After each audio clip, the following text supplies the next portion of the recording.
All right, what's up, fam? Uh, this is gonna be one of many. This is just my first one, but this is my official Spider-Man Brand New Day movie review. Now, I am fresh out the theater. I still got swamp ass. My breath smells like popcorn and Diet Coke. So, and it's 1 in the morning. I went to that late showing. You know I had to. So your boy kind of tired. I got work in the morning. We're going to bed soon. Just say it like that. Spider-Man Brand New Day, as far as the Tom Holland movies go, definitely the best Tom Holland movie. Hands down, the best Tom Holland movie. A lot of people are saying fuck John Watts and all this other stuff because Dustin Daniel Creighton is a great director. Now, Dustin is getting his flowers. That boy did his damn thing with this movie. The action sequences were definitely his. Like, he had full directional control over this whole movie, and it shows. John Watts, on the other hand, was, I felt, given more of a structure to work with, because Marvel had a blueprint for sure. When Civil War came out, they 1000% had a blueprint for how they wanted Spider-Man to be introduced, which 100% implemented and influenced the writing of that movie. For example, not having an Uncle Ben.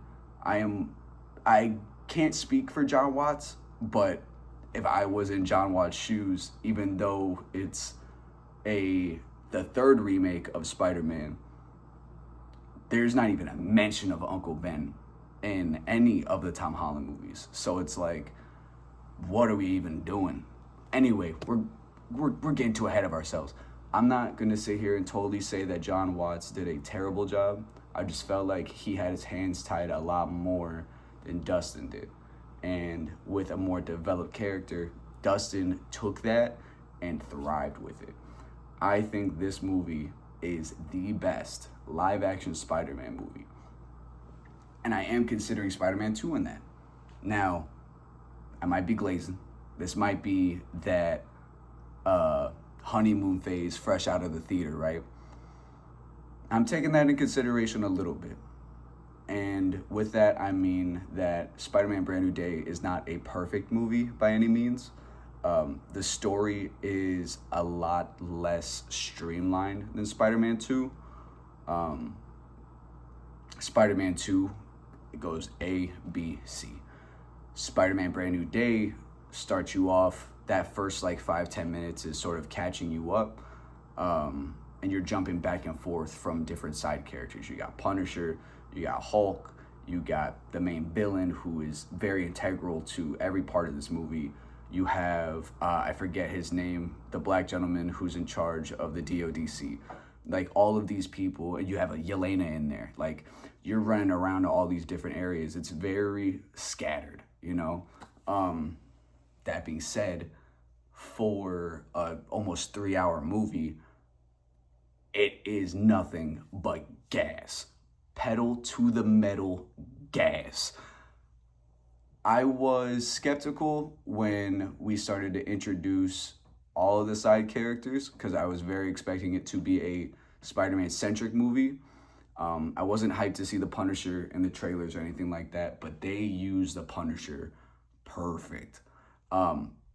Taking him obviously from a rated R role with rated R material and like his shows and everything like that, and then bringing him to a PG-13 movie, obviously you're gonna see some nerfs. You know that he's not dropping F-bombs. He doesn't. I'm not trying to spoil nothing. That boy don't really kill nobody. You know what I mean? So like, it's one of them things where Punisher is neutered, but his dynamic with Spider-Man is probably my favorite relationship in the whole movie. Some of my favorite parts are when it's just Spider-Man talking with the Punisher. Same thing goes with when Spider-Man is talking with the Hulk or Bruce Banner. Those moments are probably my favorite moments of the whole movie. The Hulk fight did not last nearly as long as I wanted it to. And the buildup was a little bit iffy to me. if there was any part of the movie that I felt like was there just for marketing, it's probably the Hulk. It's probably not a super huge story reason why the Hulk was there. They did help realize why Spider-Man would want to get an inhibitor chip of his own to sort of stop the growth of his powers and the maturity that he was growing through, because he wasn't able to control that. So it made sense why they initially brought him in, but for them to actually change him into the Hulk and do this whole thing felt a little unnecessary. Like the main villain could have probably done the goal of getting the Hulk herself. But I'm also not complaining because that fight was badass. And yes, the Punisher is part of that fight, and it is fucking badass. What else am I missing? Overall, I think that the emotional story beats of Brand New Day far beat any,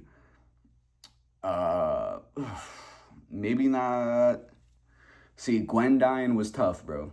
Gwen dying in TASM 2 was tough. So I don't want to say it has more intense emotional story, but I don't know. I don't know because okay. I've already spoiled a few things, so fucking this is a spoiler review, buddy. That dynamic between Peter and MJ throughout the entire movie is just tiptoeing around each other, and I don't know. It is hard for me to pick a dynamic that I favorite because I feel like Spider-Man Peter has such an interesting and complex dynamic with every character in this movie, and he has to do everything knowing that he can't reveal who he is. That's a central aspect of this movie that was missing from so many other of the Tom Holland movies because he outed himself very quickly, or he got outed very quickly. Man, it's such a good movie. 100% recommend. I'm probably going to go see it 2 or 3 more times in the theaters. I'm not going to lie to you.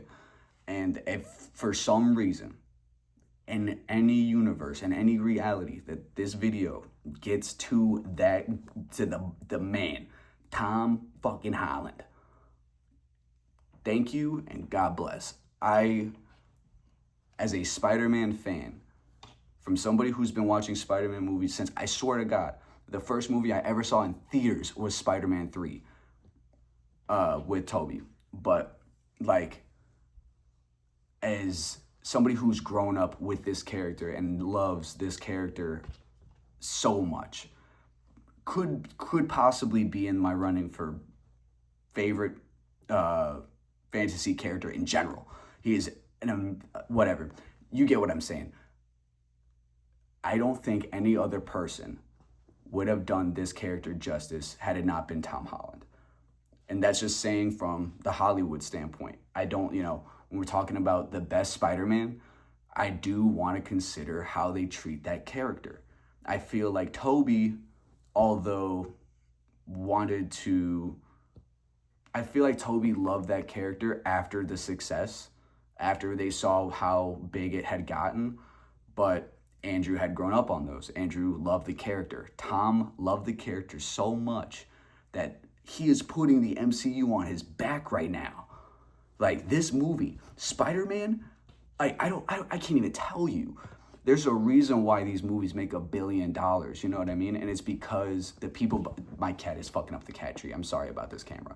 He's just not gonna stop. The people making this movie genuinely care. And you could tell throughout the entire making of this movie because there was a minimal amount, there's a minimal amount of studio slop. And it genuinely feels like a movie. Like there were shots in this movie where it felt like an actual movie. It's weird to say because we're so used and accustomed to MCU movies that are full of just CGI suits and nanotech and everything looks and feels fake, and you could tell all of that. This movie, there are shots where, and everybody glazes this too, but you could see Tom Holland's eyes through the lenses of the mask, and it's an intentional decision. And it oh my God, the moments they decide to show you his eyes outside of the white, oh man, it is so good. It is so good. I'm gonna keep yapping. It's 1 in the morning. So if I don't stop right now, I'm going to keep on going. And I'm pretty sure that, there was no structure for this video. I'm just yapping. So I appreciate you guys sticking around. I would give Spider-Man Brand New Day, fresh out the theaters,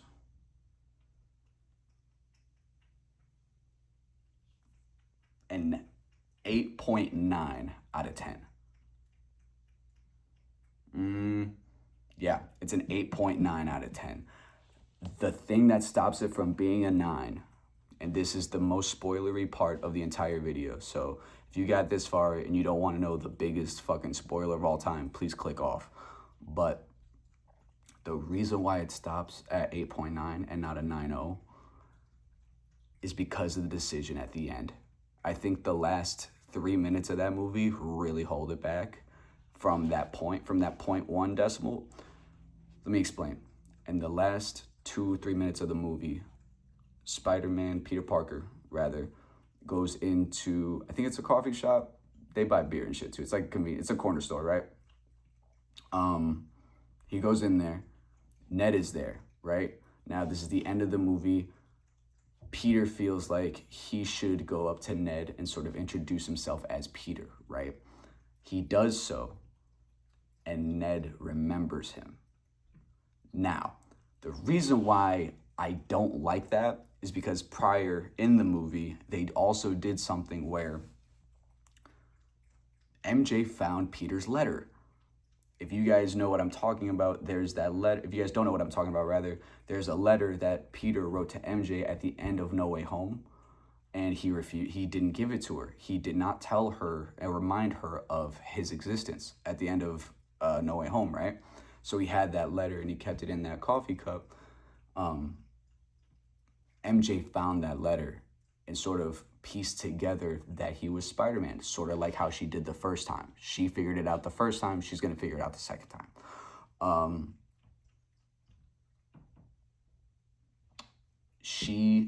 When she found out that Peter was Spider-Man, she was real with him. She doesn't know who this person is, right? They can't just start over. They can't just pick up where they left off. They even had a whole like little kiss and everything like that, like when she was being mind controlled. You'll see in the movie. There was no point where MJ budged, right? Throughout the kiss that they shared, through Tom crying on her shoulder and him confessing his love to her, there was not a single budge from MJ. Then at the end of the movie, Peter goes up to Ned, does the old dap up handshake that they had fucking going on, the little shit, and then now Ned automatically remembers Peter. I do not like that. That does not make sense. How does Ned remember who Peter is through him saying he's Peter in a handshake, but MJ doesn't remember anything even after everything that they had went through, being his partner and everything? That doesn't make sense to me. That's the only thing that stops that. And eventually, I do honestly see my grading going a bit lower, probably down to like an 8.7 or an 8.8, due to the sporadic storytelling. But it's still the best fucking live action movie. Are you joking?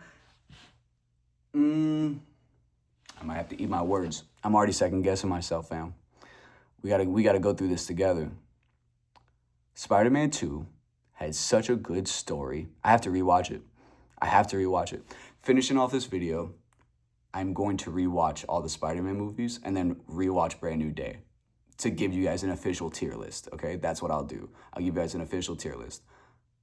For now, fresh out of the theater, Brand New Day is the GOAT. Argue with the wall. Love you guys.